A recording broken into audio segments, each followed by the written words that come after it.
Bukti-bukti apa yang menunjukkan bahwa saya ini seorang orang Kristiani yang sejati?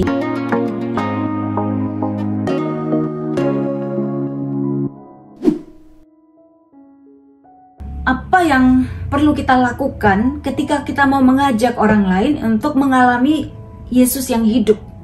Pertama-tama kita juga harus melakukan refleksi pribadi. Apakah aku sungguh-sungguh sudah menjadikan Yesus itu pusat hidupku? Ataukah aku masih memakai Yesus itu untuk mencapai berkat, mendapatkan berkat-berkat dalam hidup?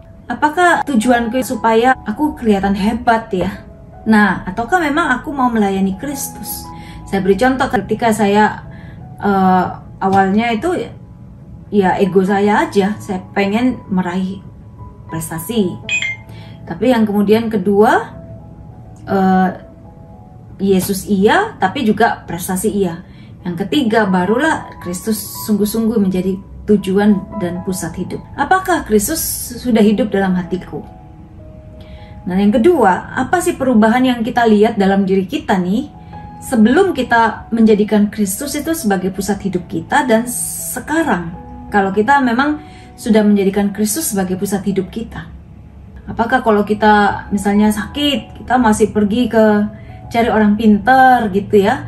Ataukah kita masih menaruh harapan kita, peruntungan kita pada apa tuh, misalnya horoskop lah, tukang ramal kah, itu masih menduakan Tuhan ya?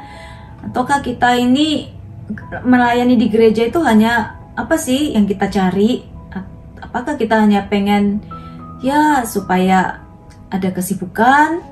Ataukah kita hanya pengen supaya dipuji? Nah, itu kan masih belum. Nah, kalau dulu kita seperti itu, mungkin sekarang kita udah murni.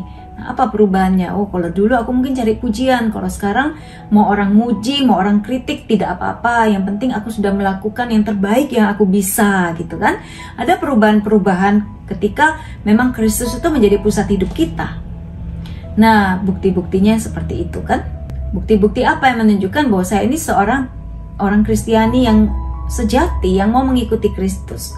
Coba kita tulis 3 hal ini, kita jawab dulu supaya kita refleksikan dulu.